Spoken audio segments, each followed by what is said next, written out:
We have these neural circuitry that are designed for something, and now we try to co-opt them for very different problems that they were not designed to do. So, being afraid of a tiger is not the same of being afraid about the stock of Tesla going down or going up. These are not the same thing, and they don't require the same mechanism, but the way that our psychology works is the same way. But it's also the issue that we shouldn't feel helpless against that, but we should think about what do we do to improve things.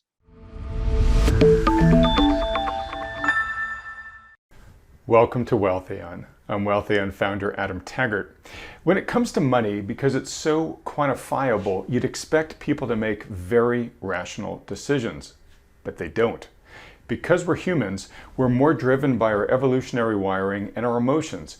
We make predictably irrational decisions, as today's guest expert would say. Dan Ariely is the James B. Duke Professor of Psychology and Behavioral Economics at Duke University and a founding member of the Center for Advanced Hindsight. I've been looking forward for a long time to having him on this program to help us understand how the flawed decision-making we make impacts the markets, the economy, and our financial destinies. Dan, thanks so much for joining us today. Lovely to be here. And in your lovely introduction of me, you did not mention that I also make the same decisions everybody else does. So it's really a part of our human nature, and overriding them is not easy. Okay, almost an inescapable part, I think you'd say. It's tough, yeah. Okay.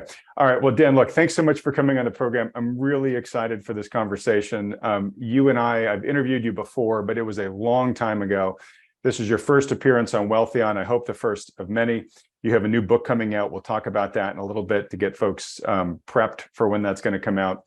But I'm just letting folks know in advance, you're one of my favorite people to interview. This is going to be a really fascinating, interesting, and fun discussion. I'm a huge fan of yours, Dan, but I'm not sure all my viewers necessarily know who you are or even know what behavioral economics is. So could we just start with a quick summary of what is behavioral economics? And then once you've sort of explained that, how you came specifically to study it, because you've had a really interesting journey. Sure. So are we on audio or also video in this podcast? We're on video. People are seeing your beautiful face. So maybe I'll start by saying something about half beards, and that will be both an introduction to behavioral economics and a little bit about my history, and then we'll give a definition. So obviously I have half a beard, and the question is why this strange look? And it has a couple of answers. The first one is I was badly burned. Most of my body is covered with scars, including the right side of my face, so this side just doesn't grow any hair. But of course, I could shave this side, and then it would look less starky. And indeed, for many years I shaved. And then a few years ago, I went on a month-long hike. I didn't shave for that month. And then when I came out, I looked sort of like this, slightly less white, but sort of like this. And when I looked at myself in the mirror for the first time, I didn't like this look. I didn't like it, but I thought, I earned it with a month-long hike. I'll keep it for a few weeks. And then two surprising things happened. And the first one was that I got some notes from people who thanked me for the half a beard. Now, why did anybody thank me for this half a beard? These were people who were struggling with their own injuries. They felt they were trying to hide it, and they felt I was doing it on purpose. And they said that me not caring gave them a little bit of strength to hide a little bit less.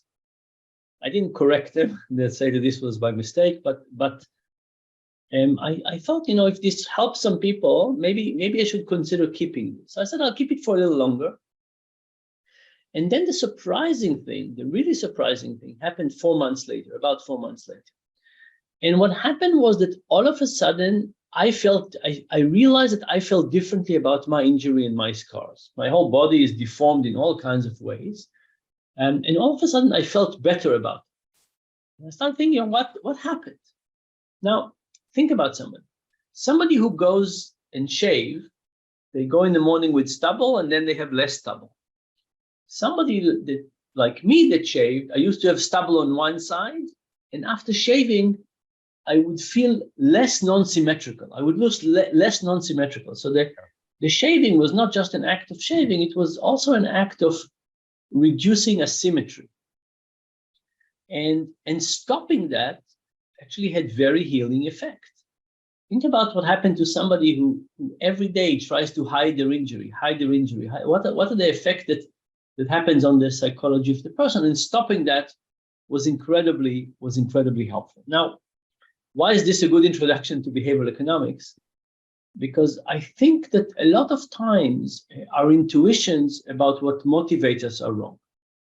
Think about me, I'm a social scientist, my mother thinks a relatively good one. Nevertheless, I did not predict that stopping shaving would have a beneficial effect. If you ask me about it, I could say, oh yeah, day one with half a beard would be unpleasant. I could predict that. Kids would point, people would laugh, people would ask questions. But if you ask me what are the long-term effects of that, there's nothing in my psychology that can have an intuition about that. And, I did for many years, I shaved when I shouldn't have. I wish I stopped that, earlier. And that for me is what behavioral economics is about. It's about trying to understand what intuitions we have about life that are correct, what intuitions are incorrect, and how do we fix things? How do we make things better? All right, great introduction. And, what I take away from the study of behavioral economics, and feel free to correct this in any way, is that, we think, as I said in the intro, we think we would make excessively rational decisions around money because it's just so quantifiable. We could just do the math and find the right answer, right? But we end up making really bad or irrational decisions, and it's because we're human, right? And so we have this wiring, this evolutionary wiring that prepared us very well for certain types of environments. We don't really live in those environments anymore in the modern era, right? We don't have to worry so much about the snarling tiger that's about to eat us, right? And those aren't the risks that we deal with on a day-to-day basis going forward. And so the world of finance, the world of money, it is a construct that we built on top of just our daily subsistence existence. Yeah. And we have these limitations of the reality we've created ourselves that aren't necessarily optimized for the base neural wiring that we have. And so it's all about sort of trying to find our way in this world we've created for ourselves using a roadmap, if you will, a neural roadmap that maybe is pretty antiquated. Is that an accurate way to think about it? I think that's a very fair way to think about it. That we have these neural circuitry that are designed for something, and now we try to co-opt them for very different problems that they were not designed to do. So, being afraid of a tiger is not the same of being afraid about the stock of Tesla going down or going up. These are not the same thing, and they don't require the same mechanism, but the way that our psychology works is the same way. But it's also the issue that we shouldn't feel helpless against that, but we should think about what do we do to improve things. So there's a study that I think we talked about many years ago, but let me talk about it again, because for me it was, like the things, some studies, I keep on learning from them after I finish them, because I get to think about what it means more and more, and that's one of them. And here's the study. We try to get people in Kibera, which is a slum in Kenya, to save a little bit of money for a rainy day. And look, there's lots of temptation. Even in a place like Kibera, you can buy fruit and water and kerosene and a piece of candy. There's things to do. And people don't save money for a rainy day. And then, of course, when there's a rainy day, they have they need money, they borrow at a high interest rate, and things deteriorate from it. So there's lots of details for that, but one of the important things is that we gave them motivation to save. Some people, we said, try to save this week 100 shillings, about $1. Some people got a text message from their kids saying, it wasn't really from their kids, it came as if it came from their kids. Try and save 100 shillings. Some people got 10% match, 20% match. We gave them pre-match, matching with loss aversion, all kinds of things. But we had one condition when we gave them a coin about this size, with 24 numbers written on the edge of the coin. We said, put this coin somewhere in your hat, and every week scratch the number for that week. Scratch it with a knife like a minus if you didn't save, up and down if you saved. And from my description, you can probably guess that that condition created the highest level of saving. That condition created a higher level of saving than a 20% match. What was it about that condition? And the story behind this idea for a coin, sometimes you say, like, where did this coin come from? This coin, this idea for the coin, came when I was actually in Soweto. Soweto is a very large, very complex city in South Africa with a very big slum. And I was there in a place that sells funeral insurance. And one of the things I saw was a father who bought funeral insurance. And in South Africa, funerals are very expensive. So people need insurance because they never have enough money to pay for it. So he bought funeral insurance. And he took the paper certificate and he gave it to his son. And as he was doing it, I was thinking to myself, what is this father doing? Why this ceremony? And I realized that in general, we can think about economic activities as visible and non-visible. Visible things are buying fruits or water or kerosene or a toy. Invisible, saving for retirement, saving, paying debt, buying insurance. And usually there's kind of an imbalance, right? You think about our neighbors. We know how much they're spending. We don't know how much they're saving. Think about how much would your family say thank you if you saved more? They wouldn't.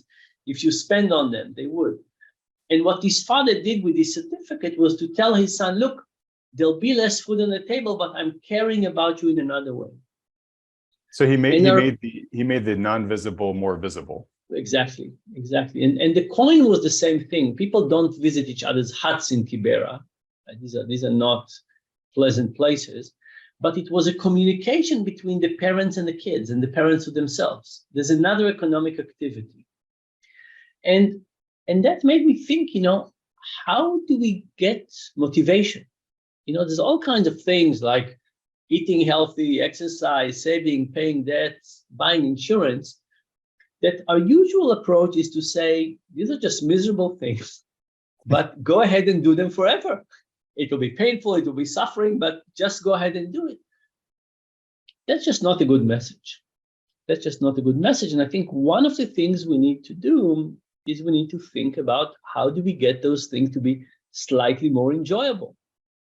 Now, I don't think that saving could ever be as much fun as sitting on a beach drinking mojito, but can we do something on making the invisible visible? Can we get people to feel proud that they're doing something? Can we get people to feel that they're doing what they intend to do?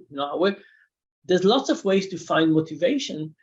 And what we need to do individually, by the way, is to find for ourselves the motivation to do the right things, right? All of us who struggle with eating healthy and exercise and so on, we know we need to do it. But I also think that financial institutions have to help us, right? It's not that we should be on our own. I think that the financial industry should figure out a way to get people to feel accomplished and proud and successful, and that we're doing the right thing we're supposed to do, because without that, it will be very hard to make the right decision. So going back to your issue is to say, okay, we have this ancient mechanism that doesn't fit the modern day, and some things we just have to work hard to say, okay, it doesn't fit. Let us, we were not designed to think 40 years in advance, but we have to. But again, we're not helpless because one of the things we can do is we can re-engineer our environment. And to the extent that we can re-engineer our environment, we can get more mechanisms to help support the things that we want to. For example, if we can get, in the example in Kenya, the moment you get parents to be proud of the financial sacrifices that they're doing, it becomes less difficult. So that's fantastic. And that's exactly kind of where I'm hoping to take this conversation, is how can we re-engineer our environment to help us make better decisions for our long-term benefit. Real quick, before we move into that territory fully, I remember from previous conversations with you, I just want to clarify a little bit some of how our current wiring is working against us, because you've touched on some of it already, where we're the type of problems that we are wired to face are the immediate ones. So from a time value, right? It's happening right now. That tiger is going to pounce now, or he's not, right? So things that have, it's not going to manifest for days, weeks, or years, like inflation, or am I saving for retirement, right? We're bad at like really zeroing in on those and prioritizing those. The visible versus non-visible. I remember you saying, again, going back to the crouching tiger, yeah, we can see the tiger, he's right there, he's going to get us or not. If it's something like global warming or the purchasing power devaluation of the currency, things that happen much more slowly, we don't see it happening in real time on a minute by minute basis. Again, we discount that really highly. I think there was one other one that really stuck in my mind. It was the fact that that there's some uncertainty in it, right? That like, if we print all this money, we'll probably ruin the value of our currency. But you know what? Somebody smart might come along in between now and then and come up with a solution. So I don't need to worry about it so much today, versus again, the tiger, he's going to jump right now or not, right? Yeah. So what are the type of solutions that we are wired well for to deal with? And where do we really trip ourselves up? Are there the areas I just mentioned, or are there more? So there are more. There are more. So one of the big categories of things we do wrong, which is part of the now versus later, is of course emotions, right? Nobody should make long-term decisions in the stock market based on emotions. Mm-hmm. But of course, emotions get evoked outside of us, right? It's not that you say, let me be happy or let me be sad. Something happened in the outside world, and that activates us, right? So you open your portfolio, you discover that one of your investments lost a lot, and you can't help but ask yourself, why did I do this? Or I feel terrible, I'm really sad, and so on. Now you're overwhelmed by emotion. And, are you in a good position to make a good decision? No. Sorry to interrupt, but social media, I'm sure, has just made this way worse. And let's go back to the crypto boom, right? You go on the line and you see all these people showing their Lamborghinis that, oh my God, I just made $5,000 into 5 million. I bought this crypto coin, right? Yeah. So I think one category to think about is emotion, long-term, short-term. And another category is that our difficulty of changing our past decisions. This is sometimes called the sunk cost. Mm-hmm. So you bought a stock at 100, it's now down to 80. You're not thinking of it as something that you bought at 80. You think about it as something that you bought at 100 and it's now down at 80. Now, the fact that it went down doesn't matter. You have to ask, is it going to go up and down looking forward? But we can't get over our past decisions. And anyway, there's lots of other ones, but I'll give you one other that I find very interesting, which is what we call value cues. So when we come to evaluate something, what are the things that get us to value it as positive? So think about something like wine. We know that if you give people the same wine and you tell half of them it's from California and half of them it's from North Dakota, they think the one from California is higher. But I'll give you one other version of it, because it also connects to the world of finance. And this is about effort. It's about effort. So imagine the following experiment. Condition one, you search for a flight. You type the search query and you press enter, and boom, you get the result immediately. People are happy. Condition two, you type the search query, you press enter, and you wait 12 seconds. You get the black screen and the wheel of death. And you wait for 12 seconds. People hate it. Happy to get the results immediately, hate getting waiting 12 seconds. Condition three is inspired by Kayak, the search engine for flights. You type the query, you press enter, and you wait. It's the same 12 seconds, but those 12 seconds are filled with, we're searching United, we're searching American, things are moving on your screen up and down. What happens now? It turns out that people are happier than if they didn't wait at all. Now, it doesn't mean that if you ask people and say, hey, do you want to wait? People say yes. That's not the case. But what happened is that at the end of this story with Kayak, people say, wow, my goodness, I understand what Kayak is doing for me. This is sometimes called operational transparency. You're saying you're doing lots of magical things for people. Why don't you at least tell them? And the big thing about it is that we don't just estimate the value of what we get. What is the quality of the search query? We also estimate the effort that went into it. You know, think about financial advisors. When we talk to financial advisors, we don't really know how much work they put into anything, right? The reality is that to make a decision about something not to invest in can take as much time as what to invest in. But we don't see that. But in a world in which we have a hard time evaluating things directly, and we evaluate them based on value cues, one of those value cues is effort.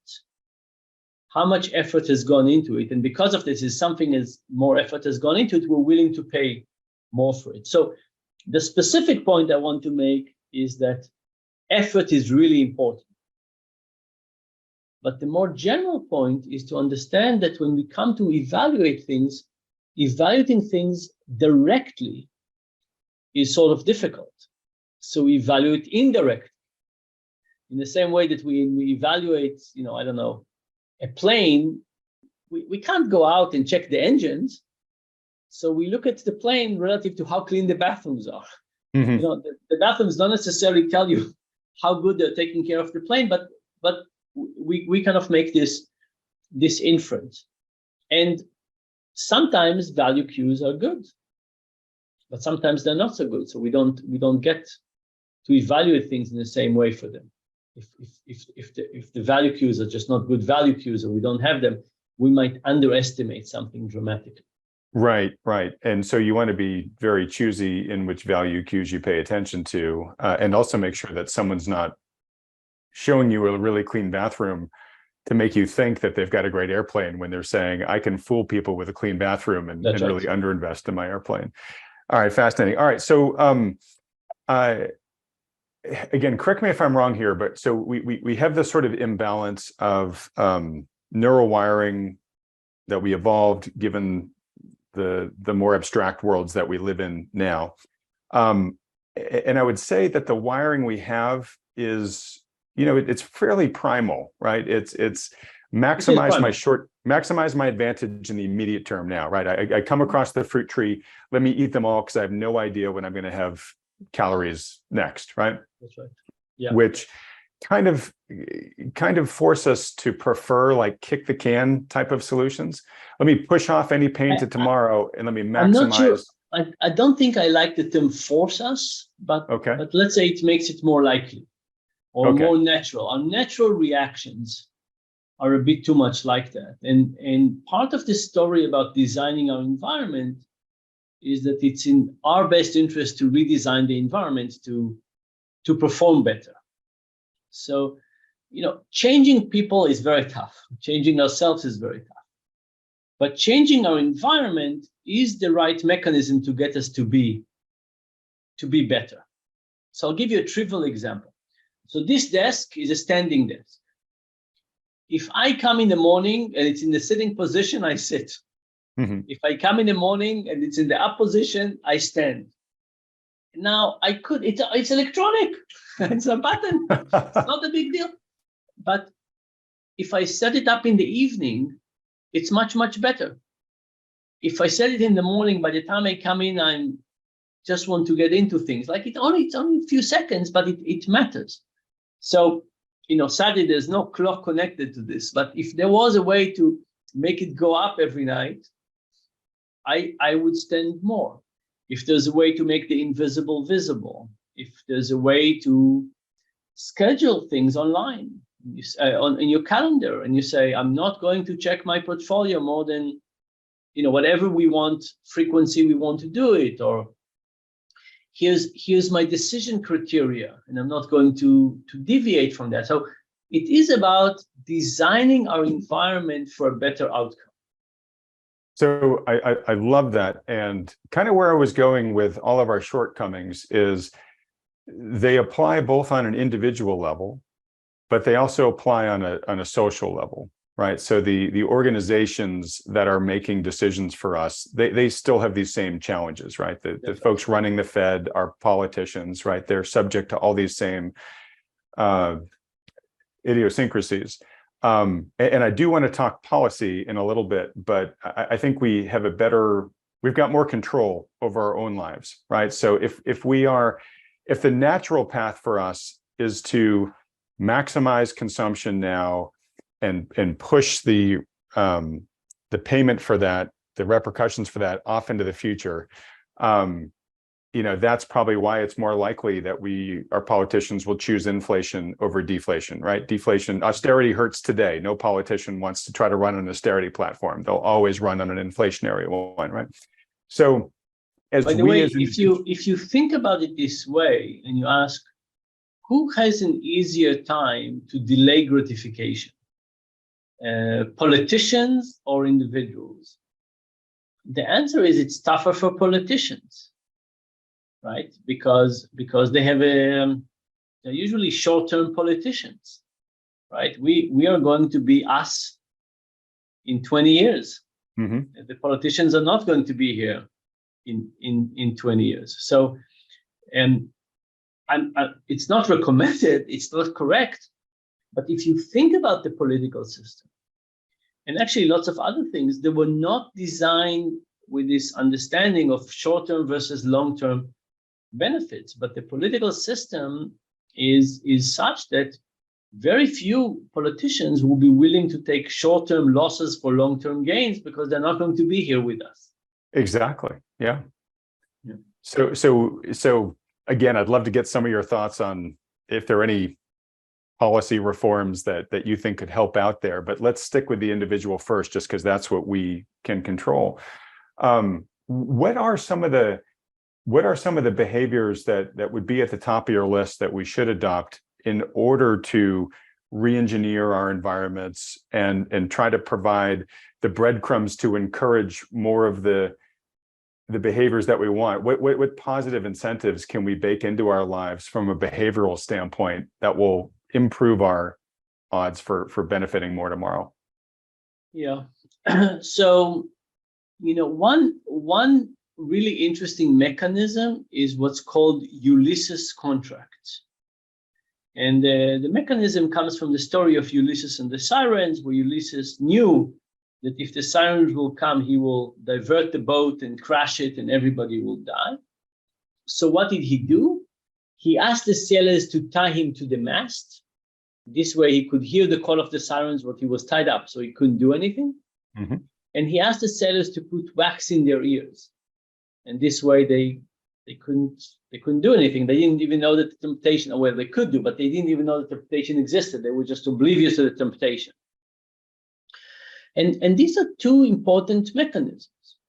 Think about texting while driving.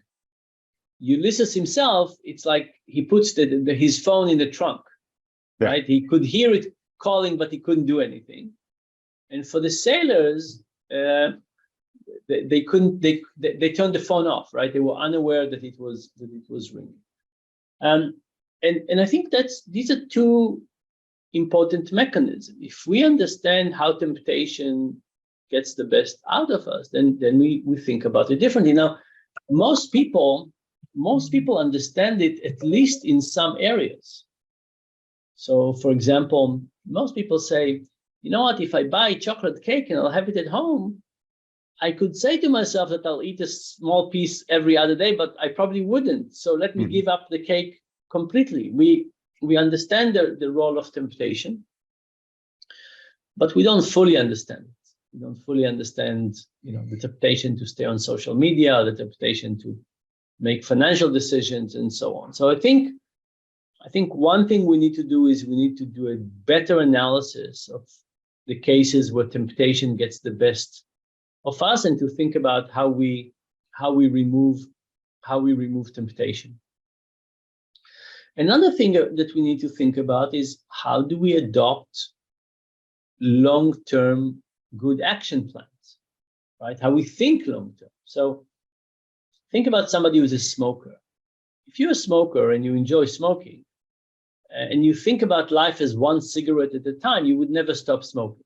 You would say, is the next cigarette going to give me pleasure? Yes.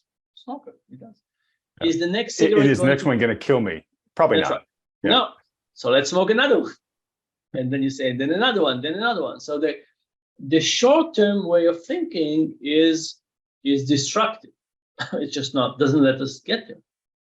What we need to do is we need to think about what we want to do long-term, and then we need to create mechanisms that get that program for us. And the benefit of the financial world is that it's much easier to do. So if I want to say, okay, here's my long-term strategy, I want to invest this amount of money every month, and I want to divide it with this kind of strategy, I can basically do it automatically, right? We can't do the same thing for food, right? Just imagine you could do the same thing for food, and you would say, oh, I want to eat every day, I want to eat a little bit of vegetables, and I want to eat some fruit, and I want this to be, and so on. Let it happen automatically for me. No, you can't. Right. The moment something becomes electronic, this is like a playground for social science and behavioral economics, because we say, okay, now we can do lots of things. If I want to get you to eat better, I would have to control restaurants and supermarket and your home and so on. Right.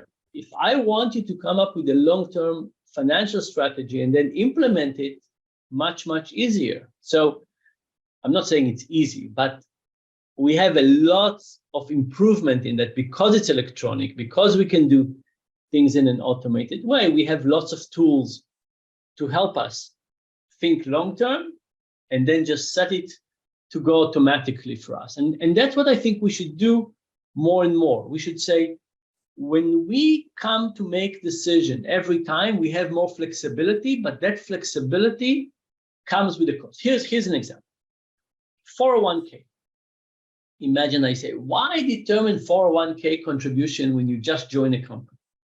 Let's do it every month.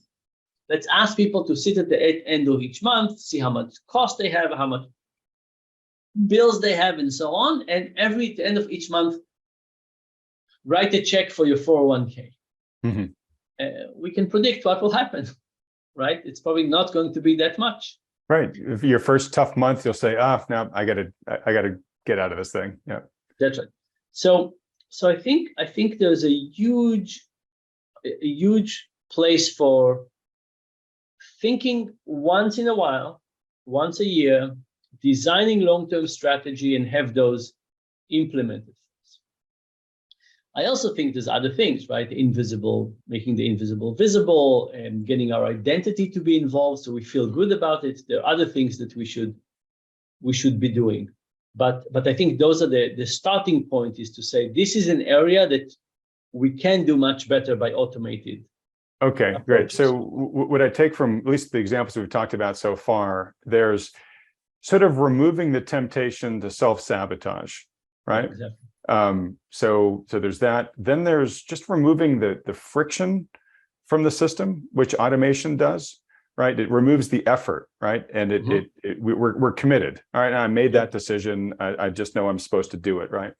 And then the third, and I'm just wondering if you have any other examples of this, making the invisible visible, because I think that's so super important, and it's relatively novel idea to me. But the first two things we talked about are almost sort of removing the stick, right? But you want to have some carrot there, right?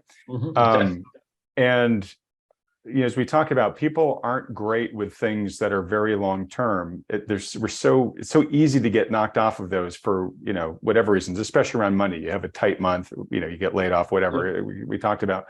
You can come up with 1,000,001 reasons to not have to sacrifice today for something that's years and years down the road. So how do you make that a visible part of people's lives to the point where they take pride in it, and they don't want to give it up. They don't want to lose that part of their identity. And this is interview you, so I want you to talk. But one thing where I've witnessed this worked well is, for many years I did CrossFit, and CrossFit is, I think, very successful because, one, it has a really supportive community, which I don't think people really realized how much the role of people both encouraging you and holding you accountable head to the equation. But also, you were always writing you were tracking your PRs every day. You'd come in and you were writing your results on the board. You were making your fitness very visible to yourself and others. And once you had made progress, you didn't want to backtrack on that. So I agree with all of this. So first of all, it's true. We call this accountability buddies. And when you have people that you're accountable for, things are much better. Even if they don't really watch you, after a while you internalize the fact that people are watching you. So that's important. And with money, we have this really amazing thing when we don't talk about money. There was a reporter who wrote, I'm not sure if it's true or not, but he said that American men are more likely to talk about Viagra use than credit card debt. Oh, I believe it. Yeah, I believe it too, but I'm just not sure if it's. I haven't seen the real numbers. But your point being is, it's very taboo for us to talk about finances. Very taboo. In social setting. Very taboo. We don't talk about, like, what do you have for insurance, and did you find a better deal, and how do you figure out, like, give me advice. Like, I'm a little behind, and my kids are expecting this summer vacation. What do I do? How do I communicate this? So and Dan, why is that? Because that's so self-destructive. Like, there's no cost except just asking the question, and these are the questions that really matter. Yet we shy away from them. Yeah, I think so. So you mentioned in the beginning that you thought that people you would think that people are doing well with money because it's so precise. There's a decimal. But because it's so precise, it also has the opportunity to create a social hierarchy. So, I think that's why we don't ask people about how much money they make. If somebody is more handsome than you, or more funny, or so on, there's still ambiguity around it, right? But if somebody makes, $1,000 more per you a month, that just can create a hierarchy. And it's bad for the person who's behind, and it's bad for the person who's ahead. And there's all of a sudden something between us that are you more successful? By how much? Do you think about yourself as being more successful? How does it work? And because it's so precise, it's very hard not to think about it, or not to focus about it, or not to do that. So I think this idea that one of us is dealing better with money than the other one, there's a risk that it will violate social norms of we're all together. It would create a hierarchy very quickly. Right. Somebody's successful. We're suddenly not the same anymore. Yeah. Okay. I get that. I get that. By the way, also, it's also very bizarre that very few people tell you how happy they are in life. Like, how many people have you met? And you say, how's life? And they say, oh, you couldn't believe it. My love life is just unbelievable. I'm just so happy. People are very easy to complain, right? But to say I'm really happy, I don't think anybody has been ever as happy as I am. Let's just create a gap that is, you're taking yourself out of the picture. But because we don't communicate, there is a problem of information asymmetry. Mm-hmm. Right? So Akerlof talked about the lemons problem in used cars. Say, why is it that when you take a car, and you drive it off the lot, in an hour it loses too much value? It's so much value. What happened in this hour? And he says, what happened is that there's a symmetry of information. The moment somebody drove that car for an hour, they know something that we don't. And because of that, but there's a symmetry of information, and every time there's a symmetry of information, there's a reduced value and so on. I think that in our financial lives, we don't ask for advice. We're embarrassed to talk about it. And because of that, the asymmetry of information is very high. And also it's easier to take advantage of us. If we find an amazing insurance, we don't go and tell people. Or if we just don't do it. We just don't do it as much. I mean, some social networks sometimes for investment and so on, but certainly not enough. But again, we need to figure out ways around it, because it's not, while it's understandable, it's not giving us the advantages we need.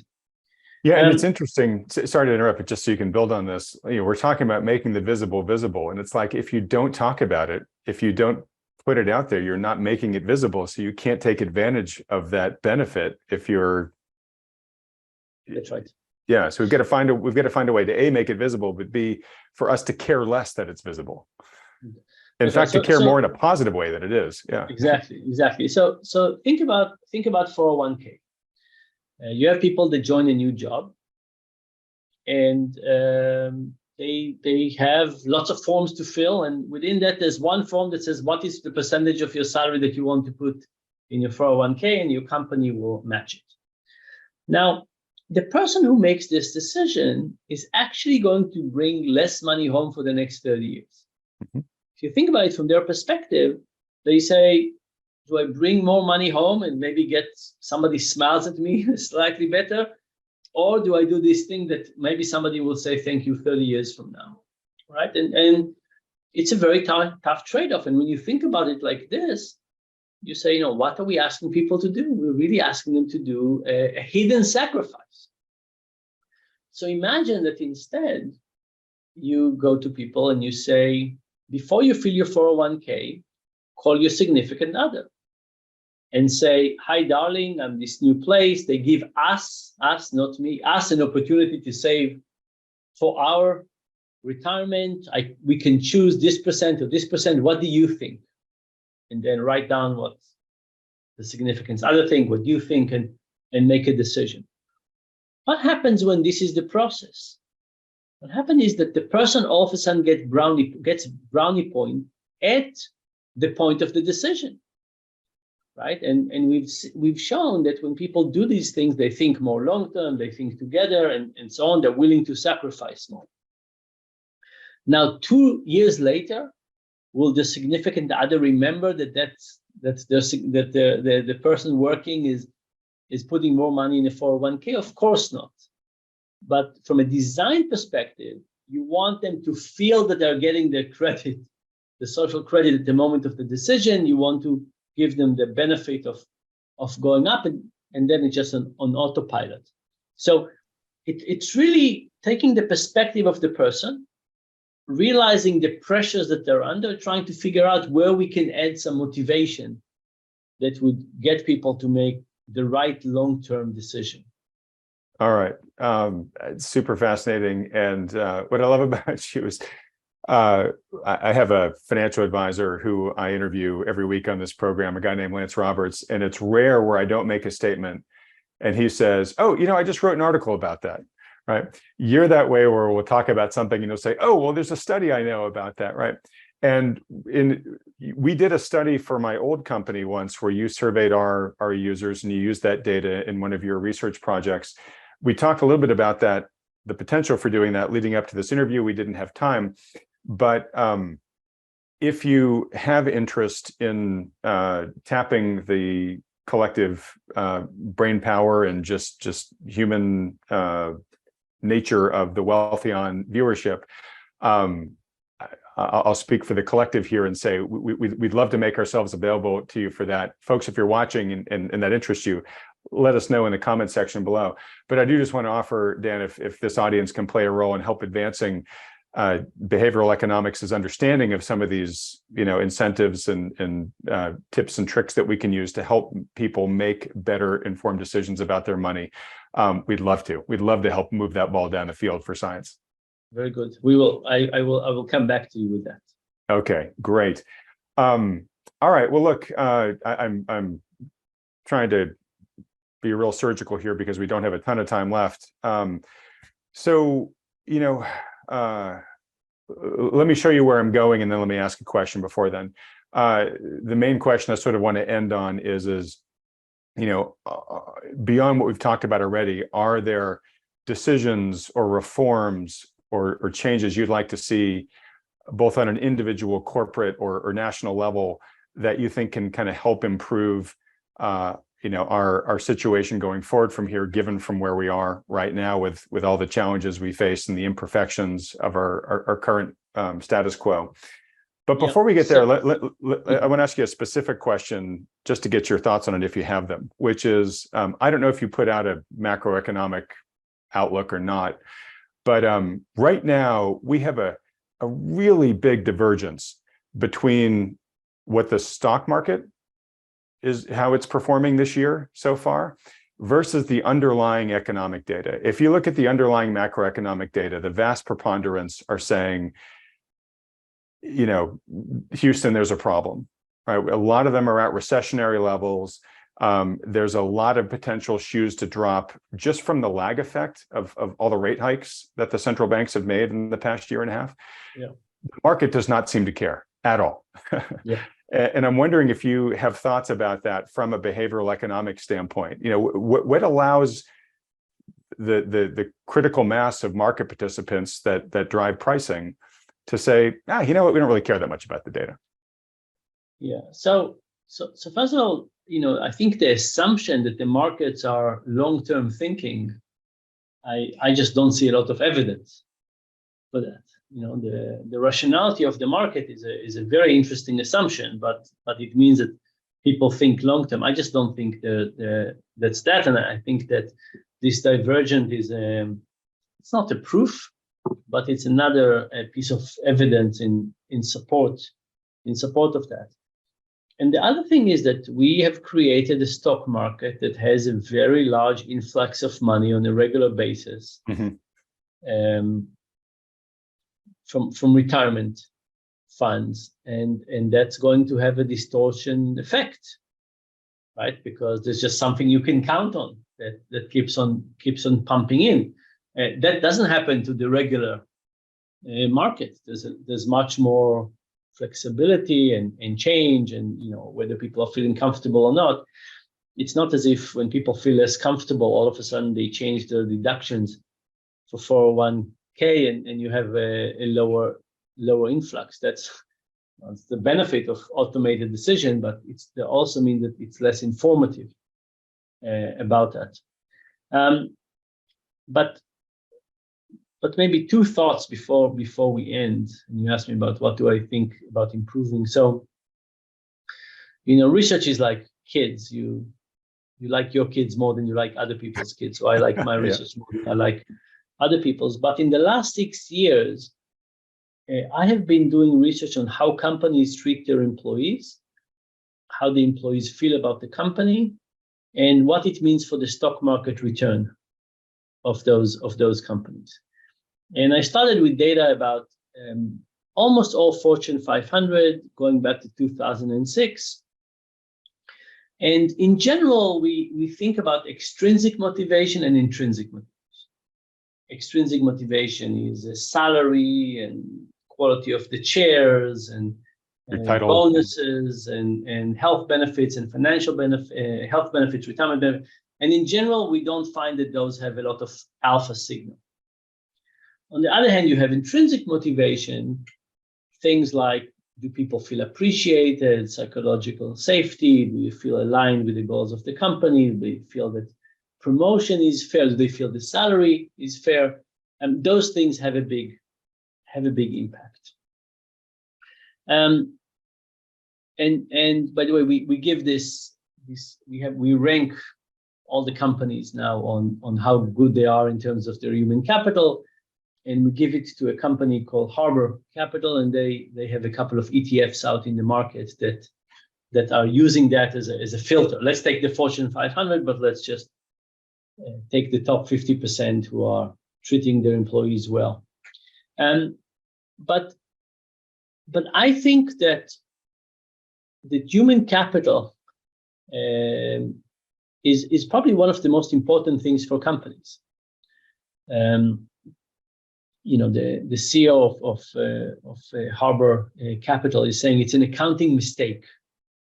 How come it's not on the balance sheet? Mm-hmm.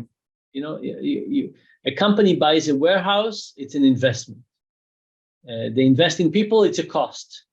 Something about that perspective is wrong. So if you ask me there's lots of things that can be fixed, but one of the things that I think is important is this engine of growth in each company. It's the quality of the people and how well you treat them. And I think it's incredibly important to start quantifying and thinking about that. So sometimes making it visible. Exactly. So I'm kind of dreaming about one day that in quarterly report and annual report, people report on human capital, and also that companies put real effort into this. Most companies treating people well is not very high on their priority. It's a chicken and egg, right? Because if they reported on it and investors care about it, they would care about it more and so on. So I think it's one of those things where the stock market not only benefit from it, but also influence it. Everybody would. Everybody wins in that one. Yeah. And I'm curious, did your research show that the companies that treat people better, do they tend to outperform in the long run? Yeah. So we've shown that it has a good signal in alpha. And JP Morgan did a couple of, actually they issued 3 papers on our data, showing not only that it has, their quant group, not only that it has alpha, but it's not correlated with other things, right? So it's not momentum or something else. It's a separate factor that should be considered.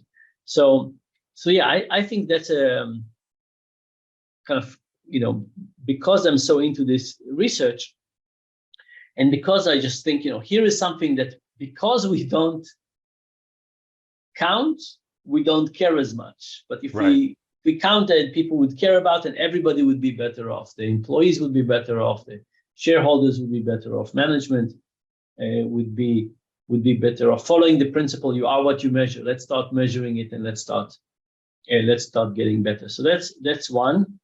And then maybe the final thought is that I told you that since the beginning of COVID, I have had my experience with people who do not believe in all kinds of things related to COVID, a range of things, and some things are more understandable and some not. But as a consequence of that, I spent the last almost 3 years in a lot of dens of misinformation. And it's a terrifying world. If 10 years you ask me what are the real challenges facing the modern world, this information wouldn't have been up there. It is now. And this book I just finished called Misbelief. It's really a psychological view of what happens to people and how they go down the funnel of misbelief, how people start not believing whatever, right? But basically, eventually some people become conspiracy theorists, but every step down the funnel of misbelief is an expensive step for society and for the individuals. So I think that's another thing that we, in the same way that the cookie attacks human nature in the wrong way, so it's true for misinformation. It's attacking our psyche in a way that is bad for us for the short term and for the long term, and we need to think about how we deal with this. And by the way, in the stock market too, right? There's lots of misinformation out there as well. So anyway, so that's the next adventure. Yeah, this is tough. So this whole quality of information topic, super interesting. I'm trying to wrap this interview up because I know you have a hard stop here, Dan. So I'm going to have to force myself to stop there. But I really look forward to digging into this with you in detail when your book comes out later this year, and we can have you back on the program. We can do a whole interview just dedicated to that topic. And that's going to be roughly when, September-ish timeframe? The book is out September 19th. Okay, great, fantastic. So we'll be reaching back out to you around then to do the big unveil for us. Before that time, for folks that have really enjoyed this conversation and would like to learn more about you and follow your work, where should they go? Just my website, danariely.com, DANARIELY.com. All right, perfect. When we edit this, Dan, I will put the URL up here on the screen so folks know exactly where to go. I'll put a link in the description as well. All right, Dan, it's been a total pleasure. Thanks so much for coming on the channel. When you were talking about financial advisors earlier, that's a big part of what we do on this channel is we try to combat information asymmetry by bringing on experts like you. And then we try to help people make it actionable by working with financial professionals who understand all the issues we talk about here, and to try to take the emotion out of it, to put in programmatic solutions for them. So, we're removing the friction, and we're hopefully removing a lot of the evolutionary things that could trip us up along the way.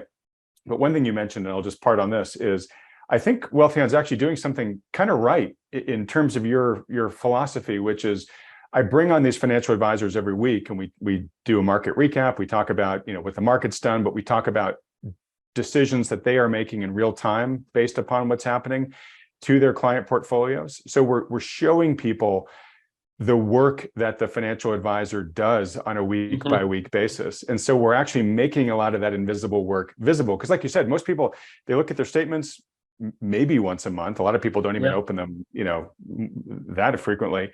And then maybe they have a year-end review with the person, right? And they just look at the number and they're kind of like, well, what did you do for that, right? We're showing them what goes on there, and hopefully showing them what to look for in a good financial advisor. So on wrapping up with that, folks, if you want to talk to one of Wealthion's financial advisors for free, you can do that by just going to wealthion.com. Those consultations totally free. There's no commitment to work with them. It's just a free public service. If you've enjoyed having Dan on this program and look forward to having him back on when his book comes out, please vote your support for that by hitting the like button, then clicking on the red subscribe button below, as well as that little bell icon right next to it. Dan, it's been a pleasure. Thanks so much for coming on the channel here. I'm here. Looking forward to next time. All right. And just to let you go, Dan, real quick, I want to remind people, I think the last time I saw you, we were on a dance floor in South Carolina with that's right. Maggie Grace from Lost, so the actress from Lost, with Scott Kelly, the astronaut.